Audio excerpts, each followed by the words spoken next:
본인의 강성 지지층인 개딸들 챙기기에 나섰습니다. 그 당에 그 온라인 플랫폼을 만들어 가지고 욕하고 싶은 우리 국회의원, 단체장, 당 지도부 있으면 거기다 욕할 수 있게, 비난할 수 있게 하는 칸을 만든 다음에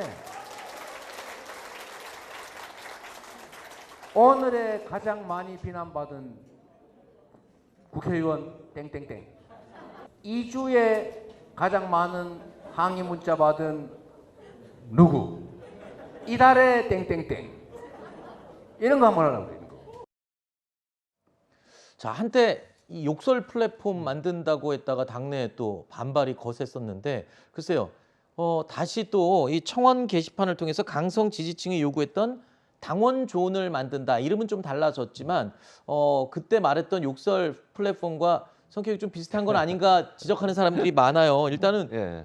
당 대표가 나서서 지지층들한테 이른바 속칭 좌표 찍기라고 하죠. 누구 네. 특정인을 이 공격하도록 유도하는 게 아니냐 이런 비판도 있습니다. 저는 그렇지 않다고 보고요. 그렇게 해서도 안 된다고 생각해요. 뭐 당원존이라고 하는 건 어느 당원은 누구든지, 그게 뭐 소위 개혁의 딸로 불려지는 분들도 당원이고 일반 당원도 당원이잖아요. 그런 분들이 와서 자유롭게 자기 의사를 표현하고 또 자기들의 민원이 있으면 국회의원들에게 민원도 제기하고 이런 부분들을 얘기하는 조언을 만든다고 하는 것 자체가 나쁘다고 보지 않습니다. 네. 이게 이제 아까 이제 뭐 그 전에 7월에 했던 그 말과 연관이 되다 보니까 마치 그런 용도로 활용되지 않을까 우려가 있는 건데, 그렇게 돼서도 안 되고 그렇게 운영하지 않을 거라고 저는 봅니다. 그러니까 당원들이 자유롭게 누구든 와서 자기 생각을 표현하고 또 뭐 국회의원들한테 서운한 거 있으면 거기다 올릴 수도 있는 거잖아요. 그런 부분들에 대해서는 자유롭게 의사소통이 될 수 있는 공간을 만드는 쪽으로 이해해야 한다고 저는 생각해요. 네. 또 그렇게 운영되는 것이 국민적 지지를 받는 정당이 될 거라고 봅니다. 네. 자, 이재명 대표 어제 국회의장과 권성동 원내대표를 차례로 예방했는데 오늘은 또 한덕수 국무총리를 만났습니다. 그런데 이 자리에서 윤석열 정부의 정책에 대해서 비판의 목소리를 높였다고 합니다.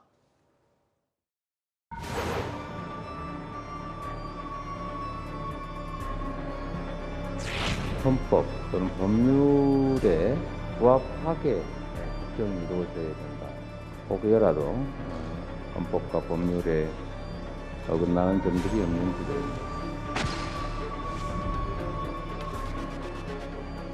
좀 이해가 안 되는 게, 예산이 부족하면 재정을 늘릴 생각을 좀 하는 게 저는 상식적인데, 급하지도 않은 그 3천억 영업이 초과되는 초대기업의 세금은 왜 깎아준다는 게 좀 이해. 세계가 다 지금 이 법인세를 좀 낮추는 그런 쪽으로 가고 있고, 이게 이제 서민들, 연구인들 좀 될 수 있는 예산을 줄여야 될 만큼 급한 일이거든요.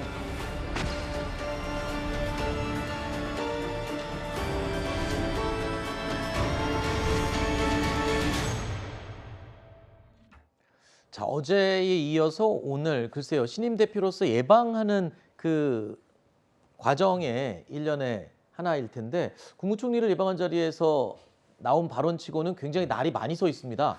왜냐하면 이제 일반적으로는 덕담만 나누고 끝나는 게 일반적이죠. 그렇잖아요. 근데 어제 뭐 권성동 원내대표하고 만났을 때도 서로 이제 날선 반응이 있었잖아요. 네. 그런 걸 보면 그러니까 이재명 대표 입장에서는 이런 것 같아요. 이게 그냥 인사치레로 만나는 것으로 끝나지 않고 할 말은 네. 하겠다. 그러니까 민주당이 이제는 대한정당으로서 야당의 역할을 잘 하겠다고 하는 의지라고 보여져요. 그러니까 법인세 감면 문제는 사실 국민들 입장에서 그렇게 좋게 보이지 않는 부분이 분명히 있습니다. 그래서 그런 부분들을 지적하는 것 같고, 물론 이제 뭐 저 자리에서 좋은 얘기만 할 수 있겠죠. 그러나 그 좋은 얘기만 하는 것도 민주당 입장에서 그렇게 넘어가게 되면 그럼 이재명 대표가 바뀌었는데 뭐 바뀐 게 없네?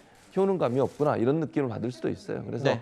이제 본인들이 어떤 강력한 야당의 이미지 이런 부분들을 부각시키기 위해서라도 필요한 말씀을 하신 게 아닌가 이런 생각이 듭니다. 알겠습니다. 뭐 야당으로서의 역할을 강조하는 이재명 대표의 모습이었는데 뭐 이재명 대표가 또 어제 야당으로서의 역할뿐만 아니라 민생을 여러 번 강조했죠. 국민들은 이 야당이든 여당이든 일단 민생을 최우선으로 생각해 주기를 바라는 게 첫 번째입니다.